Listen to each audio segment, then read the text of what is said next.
Apocalipse capítulo 3 e o versículo de número 7. Quem já achou, diz amém. Diz assim a palavra do Senhor: e ao anjo da igreja que está em Filadélfia. Já falamos várias vezes, o anjo da igreja é o pastor da igreja, é o líder da igreja. Ao anjo da igreja que está em Filadélfia, escreve: isso diz o que é santo, o que é verdadeiro, o que tem a chave de Davi, o que abre e ninguém fecha, e fecha e ninguém abre. Eu sei as tuas obras, eis que diante de ti pus uma porta aberta, e ninguém a pode fechar. Tendo pouca força, guardaste a minha palavra, e não negaste o meu nome. Eis que eu farei aos da sinagoga de Satanás, abre parêntese, aos que se dizem judeus e não são, mas mentem, fecha parêntese, eis que eu farei que venham e adorem prostrados aos teus pés, e saibam que eu te amo. Como guardaste a minha paciência, também eu te guardarei da hora da tentação que há de vir sobre todo o mundo, para tentar os que habitam na terra. Eis que venho sem demora, guarda o que tens, para que ninguém tome a tua coroa. A quem vencer, eu o farei coluna no templo do meu Deus, e dele nunca sairá. E escreverei sobre ele o nome do meu Deus, o nome da cidade do meu Deus, a nova Jerusalém, que desce do céu do meu Deus, e também o meu novo nome. Versículo 13: quem tem ouvidos, ouça o que o Espírito diz às igrejas. Ao que vencer, ou a quem tem ouvidos, ouça o que o Espírito diz às igrejas. Irmãos, nós estamos falando sobre as 7 igrejas do Apocalipse já há alguns domingos. E hoje nós estaremos falando sobre a igreja de Filadélfia. Irmãos, Filadélfia foi uma cidade fundada pelos cidadãos da cidade de Pérgamo. Então os nossos irmãos de Pérgamo foram os responsáveis pela fundação da cidade de Filadélfia. Eles fundaram a cidade de Filadélfia. Filadélfia era uma cidade de língua grega. Ela foi destruída por um terremoto no ano 17 depois de Cristo. Então a cidade de Filadélfia, ela foi destruída no ano 17 depois de Cristo. Mas depois ela foi reconstruída, ela foi reformulada, ela foi reconstruída, e hoje ela se chama Alazeir, na Turquia. Então quando você ouvir no mapa o nome Alazeir, na Turquia, nada mais, nada menos é do que a cidade de Filadélfia, a antiga cidade de Filadélfia. Irmãos, a palavra Filadélfia significa amor fraternal. Filéu, amor de amigo, amor de irmão, amor de família, e adelphos, irmão. Então são duas palavras, filéu e adelphos. Filadélfia, amigo fraternal, irmão fraternal ou amor fraternal. É o significado da palavra Filadélfia. Irmãos, e uma outra coisa que me chamou a atenção aqui, falando aqui sobre a igreja de Filadélfia, irmãos, é que a igreja de Filadélfia e a igreja de Sardes viviam uma realidade muito diferente. A igreja de Sardes era uma igreja morta, ao mesmo momento que pensava que era uma igreja viva. E a igreja de Filadélfia era uma igreja viva quando pensava que era uma igreja morta. Olha a diferença. Sardes pensava ser viva quando na realidade era morta, e Filadélfia era viva, quando na realidade não era morta. Então, irmãos amados, Filadélfia, nós estamos falando sobre uma igreja viva, nós estamos falando sobre uma igreja ativa, estamos falando sobre uma igreja abençoada. E quando nós olhamos em Apocalipse, e a gente olha a gente olha para as 7 igrejas do Apocalipse, a gente vê que apenas 2 igrejas foram elogiadas pelo Senhor. Apenas 2 igrejas do Apocalipse não foi encontrado nada para ser repreendido pela parte do Senhor. A igreja que nós vemos, né? A igreja de Filadélfia e a igreja de Esmirna.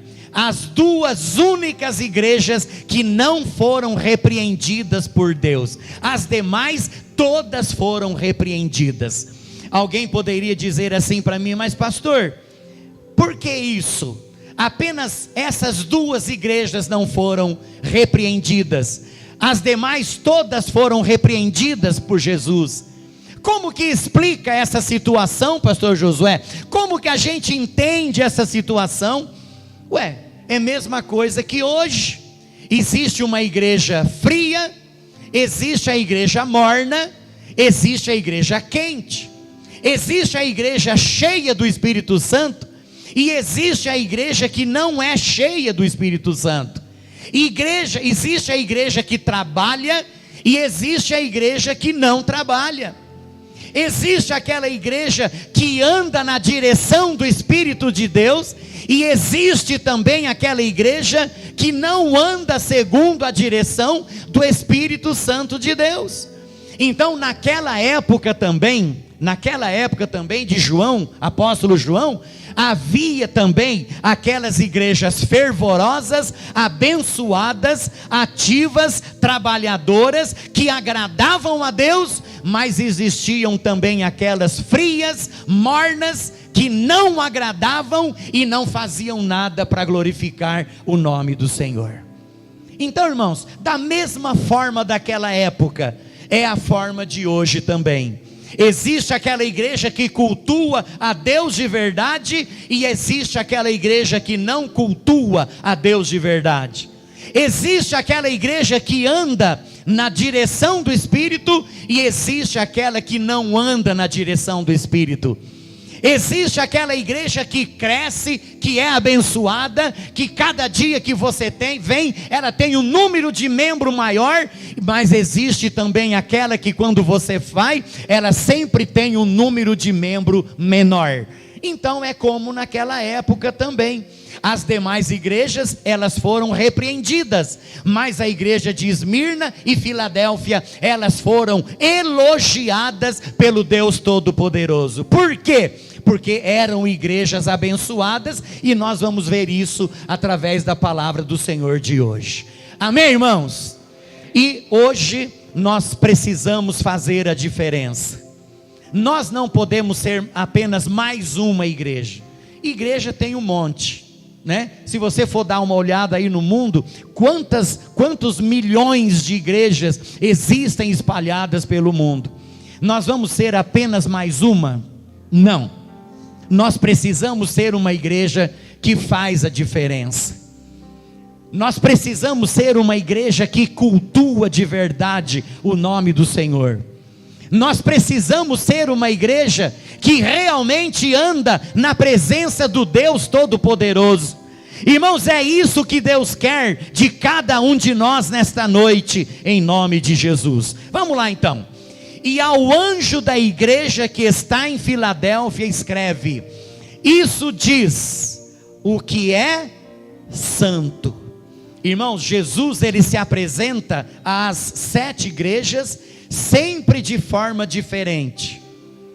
Ele tem os seus predicados, os seus atributos, os seus adjetivos. Ele sempre se apresenta às igrejas de uma determinada forma. E a igreja de Filadélfia, ele se apresenta como aquele que é santo. Isso diz aquele que é santo. Irmãos amados, o Jesus que nós servimos, ele é santo. O Jesus que nós servimos, Ele é maravilhoso, Ele é o Filho de Deus, Ele é o primeiro e o último, Ele é o Amém, Ele é a testemunha verdadeira e fiel, e Ele também é santo, louvado seja o nome do Senhor. E a igreja de Filadélfia vivia a santificação, porque guardava a palavra de Cristo. O próprio Deus certa vez disse: sede santos, porque eu, o Senhor vosso Deus, sou santo. Então, quando Jesus se apresenta à igreja de Filadélfia, dizendo isso, escreve aquele que é santo. Irmãos, é o título geralmente atribuído a Deus, mas Jesus, o Messias de Deus, ele é chamado na Bíblia inúmeras vezes também de santo. E a igreja de Filadélfia era uma igreja santa também. Irmãos, o que significa ser santo? Significa ser separado para Deus. Santo significa ser consagrado a Deus. Será que nós estamos sendo santos na presença do Senhor? Vivendo em meio a um mundo tão corrompido, vivendo em meio a uma sociedade tão corrupta, vivendo em meio a uma época tão cheia de coisas ruins. Irmãos, vivendo em meio de tanto pecado, de tanta coisa que desagrada a Deus, como será que nós estamos vivendo hoje na presença de Deus? Se Jesus voltar hoje para buscar a igreja, como a igreja renovada central se apresentará diante dele? Como uma igreja santa, abençoada, ou como uma igreja mundanizada e cheia de pecados? Inclusive pecados escondidos, que ninguém vê, mas Deus vê. Pecados escondidos que a liderança não vê, mas Deus vê. Pecados escondidos, camuflados, que parece que ninguém está vendo, mas o Todo-Poderoso, Ele contempla todas as coisas, com seus olhos como chama de fogo. Amém, irmãos? E isso diz o que é santo. Aí Jesus continua dizendo: isso diz o que é verdadeiro. Irmãos, olha os atributos de Jesus: santo, verdadeiro. Irmãos queridos, verdadeiro, o que significa isso? Ele é fiel, é aquele em quem você pode confiar, é aquele em que você pode depositar a sua fé. Aquilo que Ele promete, Ele cumpre, Ele não volta atrás. Irmãos amados, Ele é a verdade. Eu sou o caminho, a verdade e a vida. Ninguém vem ao Pai a não ser por mim. Então, quando Jesus se apresenta à igreja de Filadélfia, Ele diz: isso diz aquele que é verdadeiro. Quer dizer, isso diz aquele em quem vocês podem confiar. Ele nunca voltará um palmo atrás nas suas promessas e nas suas palavras. Louvado seja o nome do Senhor. Irmãos, Ele é fiel, Ele é verdadeiro, Ele é maravilhoso. É esse o Jesus que nós servimos. Ele não é igual ao homem que é falho, desumano, muitas vezes fala e não cumpre, muitas vezes promete e não cumpre. Não, irmãos, o nosso Deus é verdadeiro, Jesus é verdadeiro, Ele é o Rei eterno, e nele nós podemos confiar, irmãos queridos, sem temor nenhum no nosso coração. Louvado seja o nome do Senhor, aleluia. Mas Ele se apresentou a igreja de Filadélfia também como sendo aquele que tem a chave de Davi. Olha o que diz aqui o texto: isto diz o que é santo. Primeiro, santo. Isso diz o que é verdadeiro. O Jesus que nós servimos, Ele é verdadeiro, Ele não é mentiroso, Ele é verdadeiro. Terceiro, isso diz aquele que tem a chave de Davi nas suas mãos. Irmãos amados, o que significa ter a chave de Davi? Irmãos, esse ter a chave de Davi aqui significa, irmãos queridos, o absoluto poder, a absoluta onipotência de Deus. Ele tem a chave. Quando Ele abre, ninguém fecha, e quando Ele fecha, ninguém abre. Louvado seja o nome do Senhor. Irmãos, a autoridade está na mão dEle. Irmãos, o poder está na mão dEle, a chave está na mão dEle. Irmãos, se Ele fechar, ninguém pode abrir, e se Ele abrir, também ninguém pode fechar. Irmãos, Ele é o Deus Todo-Poderoso, Ele é capaz de abrir qualquer porta. As suas decisões só podem ser mudadas por Ele mesmo. É somente Ele que decide todas as coisas. Louvado seja o nome do Senhor. Se Ele falou, Ele vai fazer. Se Ele abriu uma porta, ninguém vai fechar essa porta.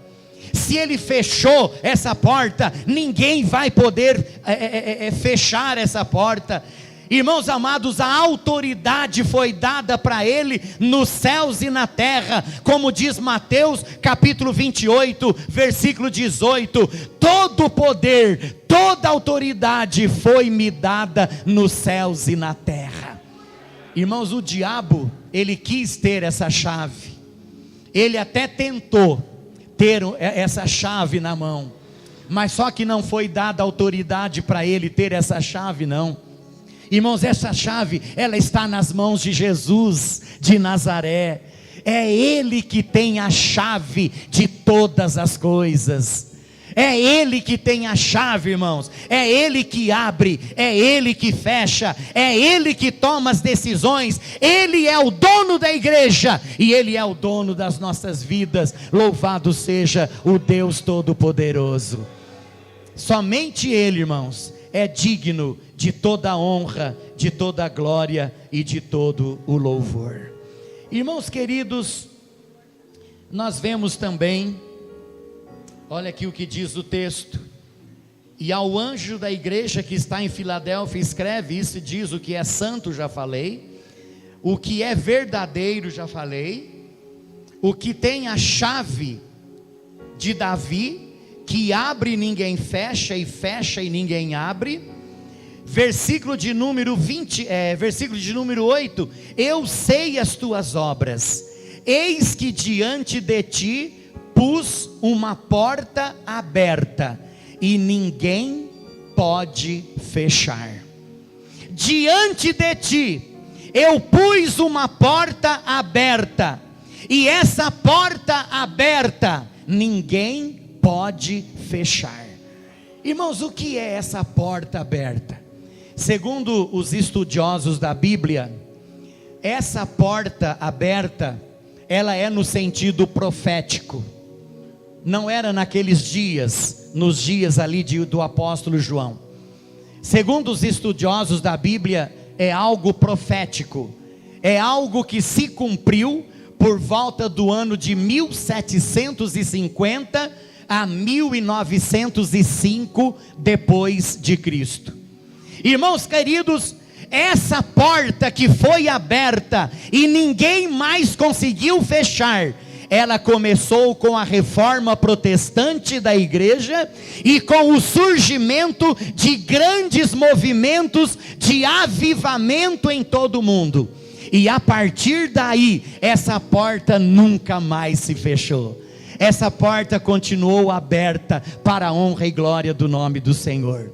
Irmãos, tentaram fechar a porta, tentaram matar os cristãos, tentaram acabar com os cristãos de toda a face da terra.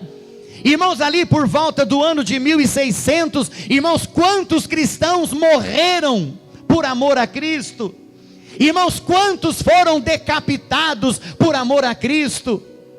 Irmãos, ali por volta da época da reforma protestante, irmãos, quantos morreram queimados, quantas Bíblias foram queimadas naquela época, procurando, irmãos, apagar o nome de Jesus e procurando tirar a Bíblia da mão do povo. Mas, irmãos amados, a porta que Deus abre ninguém fecha. E essa porta que Deus abriu nessa época da humanidade, irmãos, essa porta, ela foi aberta e ela nunca mais se fechou. A partir da reforma do século XVI, o evangelho se expandiu por toda a face da terra. Deus derramou sobre a terra vários avivamentos espirituais. Irmãos, obras missionárias foram criadas durante essa época, e hoje nós vemos o resultado, o número de cristãos que existem na face da terra, o número de igrejas que existe na face da terra, o número de missões que existe na face da terra, e o nome do Senhor sendo glorificado. Então, irmãos, olha aqui o que diz a palavra. Olha, diante de ti eu pus uma porta aberta e ninguém a pode fechar. Irmãos, essa porta se abriu, tentaram fechar, mas não conseguiram, e o nome do Senhor Jesus continua sendo glorificado. Louvado seja o nome do nosso Deus Todo-Poderoso. Aleluia, Senhor.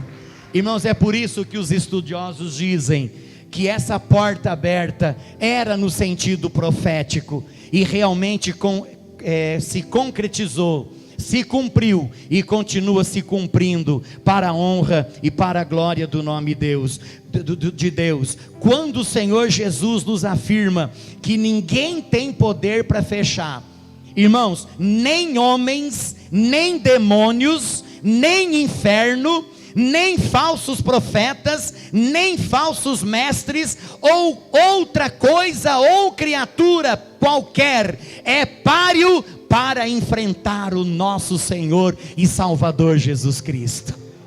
Homem, demônios, ideias, movimentos, demônios, nada pode impedir o avanço do evangelho sobre a face da terra, em nome de Jesus. Irmãos, é aquilo que a gente diz, né? Tem um hino, inclusive, uma música que fala sobre isso, né? Cada cristão que morre, irmãos, ali nasce 10, nasce 20, porque é como uma semente que é plantada na terra, né? O demônio, Satanás, ele pensa que matando um cristão, ele vai acabar com a igreja. Engano dele, porque a cada cristão que morre na face da terra, irmãos, dali nasce uma igreja para a glória do Senhor Jesus. E é isso que tem acontecido pelo mundo afora. Cada cristão que dá a sua vida por amor a Jesus, irmãos, ali nasce uma nova igreja que glorifica o nome de Deus. Então a porta, ela jamais vai fechar, em nome do Senhor Jesus. Aleluia, Senhor, aleluia. Irmãos, vamos continuar, o versículo de número 8 então. Eu sei as tuas obras, eis que diante de ti pus uma porta aberta, e ninguém pode fechar. E o texto diz assim: tendo pouca força, guardaste a minha palavra, e não negaste o meu nome. Tendo pouca força, irmãos, diante da situação difícil que passava a igreja de Filadélfia. Irmãos, a igreja de Filadélfia não era diferente das outras no quesito de perseguição. A igreja de Filadélfia era uma igreja também perseguida. Ela sofria uma perseguição muito grande naquela época também. Então é por isso que João, quando escreve aqui, Jesus, né? Jesus, quando ele manda João escrever, e João escreve, ele diz assim: olha, tendo pouca força. Ou seja, eu sei que vocês são perseguidos, eu sei que vocês vivem uma situação muito difícil, eu sei que a perseguição é grande sobre a vida de vocês. Vocês são perseguidos, vocês estão tendo pouca força, mas mesmo assim, vocês não negaram o meu nome e não voltaram atrás no cumprimento da minha palavra. Irmãos, o apóstolo Paulo certa vez disse: quando estou fraco, aí então que sou forte. Ou quando penso que estou fraco, aí é que eu estou forte. Irmãos, a palavra de Deus também diz: a minha graça te basta, porque o poder se aperfeiçoa na fraqueza. Então, irmãos, eu gostaria de dizer para aqueles que sentem que não são, aqueles que sentem que não têm, aqueles que sentem que não podem, aqueles que sentem que não sabem, irmãos, o Espírito Santo de Deus tem uma palavra para você nesta noite. Você que está se sentindo fraco nesta noite: pastor Josué, eu não estou aguentando mais, a perseguição, a provação é muito grande sobre a minha vida. Eu gostaria de dizer para você, 1 Coríntios capítulo 1, versículo 26, que Deus escolhe as coisas loucas, as coisas fracas, as coisas humildes e as desprezadas, e aquelas que não são, para reduzir a nada as que são, a fim de que ninguém se vanglorie na presença de Deus. Então você que está fraco, você que está se sentindo fraco, é você que Jesus escolheu para confundir os grandes e para fazer coisas grandes aqui na face dessa terra. Louvado seja o nome do Senhor. Irmãos, a igreja de Filadélfia estava fraca, estava perseguida, estava sofrendo sim, mas ela não negou o nome do Senhor. E mesmo quase caída, mas ela continuou em pé, mesmo enfraquecida, mas recebendo a força que vem de Deus. Irmãos, mesmo uma igreja perseguida, mas jamais olhou para trás, ela continuou firme na presença do Deus Todo-Poderoso. Irmãos, esses dias atrás eu disse aqui, quantas vezes, né, a gente se afasta da igreja por uma coisa tão pequenininha, por uma coisa tão insignificante. A pessoa, ela se afasta da igreja por algo que não tem nem explicação. A pessoa se afasta da igreja por causa de uma coisa que não leva a nada. Irmãos, nós precisamos ser mais firmes na presença de Deus.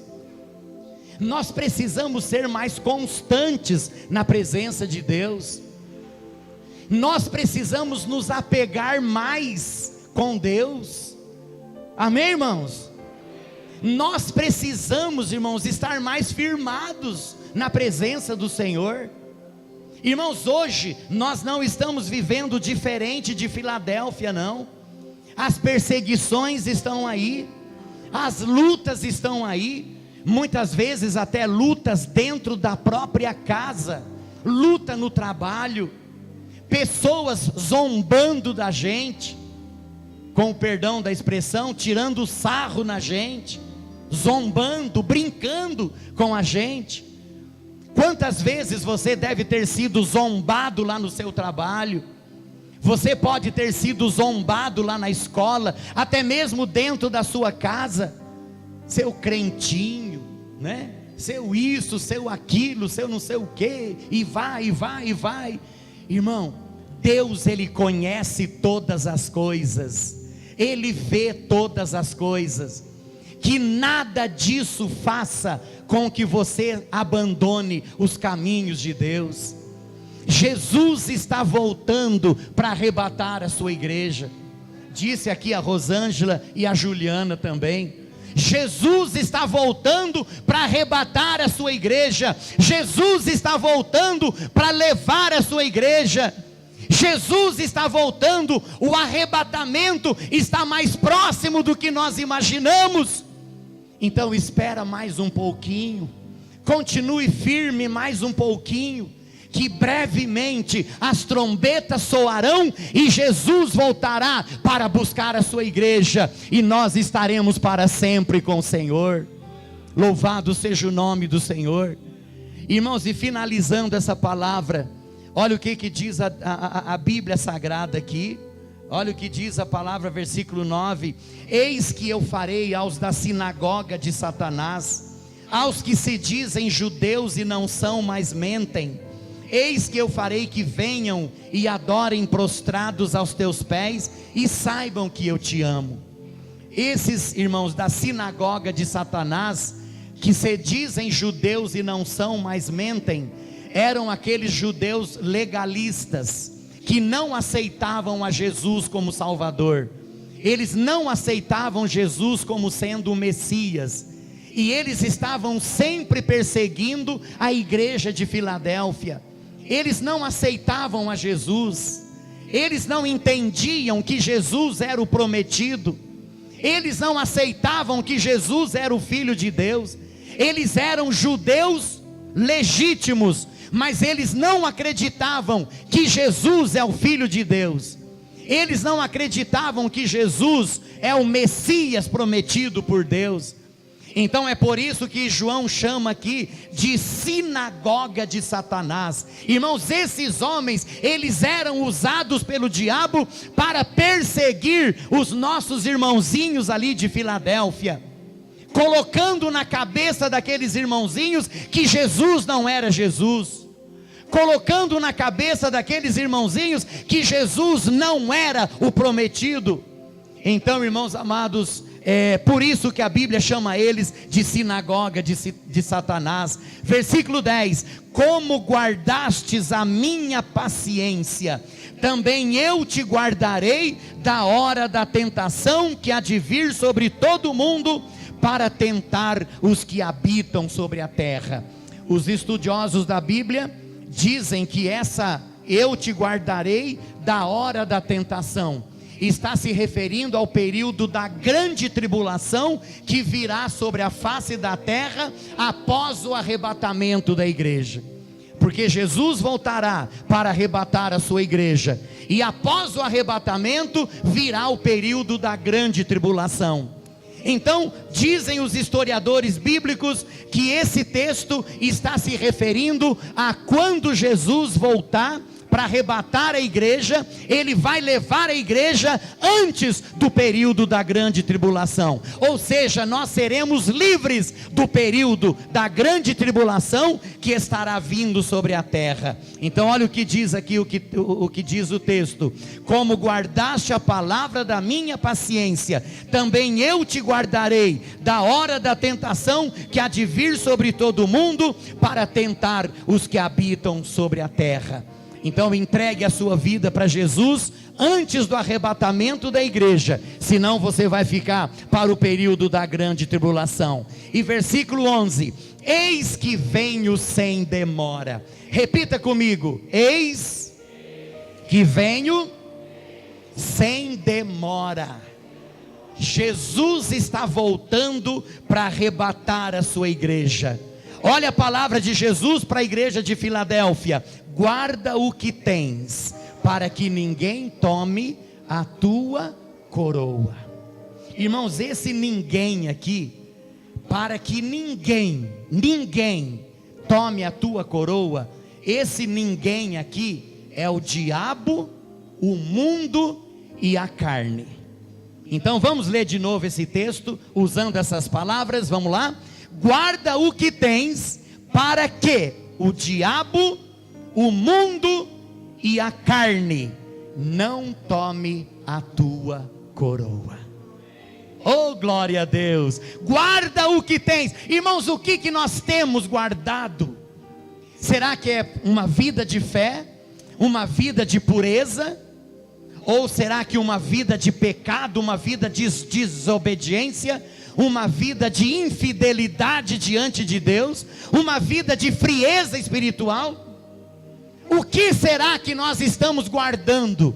Guarda o que tens, para que Satanás não tome a sua coroa. Tomara que nós estejamos fazendo como Filadélfia, guardando uma vida de fidelidade, não negando o nome de Jesus, e vivendo uma vida de santidade na presença dEle. É isso que Ele quer de cada um de nós. Versículo 12: ao que vencer. Guarda bem isso na sua mente, no seu ouvido, no seu coração. ao que vencer, somente os vencedores. Ao que vencer, eu farei coluna no templo do meu Deus, e dele nunca sairá. Irmãos, nós seremos colunas no templo de Deus. O que é coluna? É aquilo que é firme no templo de Deus, é aquele que não sai dali de jeito nenhum. Irmãos, é isso que João está dizendo: ao que vencer, eu farei coluna no templo do meu Deus. Irmãos, nós seremos colunas lá no templo do Deus Todo-Poderoso. Irmãos, e estaremos ali como uma coluna mesmo, estaremos ali para sempre, inabaláveis, constantes, para toda a eternidade, ao lado do trono de Deus, aleluia. Estaremos ali. E olha ainda o que diz a Bíblia: dali nunca sairá, e escreverei sobre ele o nome do meu Deus. Irmãos, o que significa essa coluna escrita o nome de Deus? Significa nós, coluna com o nome de Deus escrito na nossa testa, dizendo o quê? Que nós somos propriedade exclusiva de Deus, aleluia.